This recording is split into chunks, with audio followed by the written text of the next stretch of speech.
Poštovani gospodine Petroviću, ja treniram brazilsku džiu-džicu već 2 godine i imam ljubičasti pojas. Interesuje me da li je greh trenirati ovaj sport s obzirom da nema nikakvih udaraca.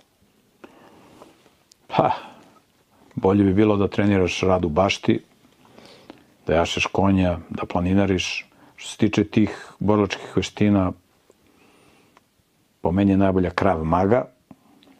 To je nešto samoodbrana u nekim praktičnim situacijama u kojima se čovjek može da se nađe, iako ako ne živiš u gradu, to ti neće trebati. Ne znam koliko je okultizma prisutno u brazilskoj džiu-džici, verovatno jeste, ne znam stvarno, nisam to istraživao, ali znam da u ovim drugim borilačkim veštinama da su one prepune okultizma.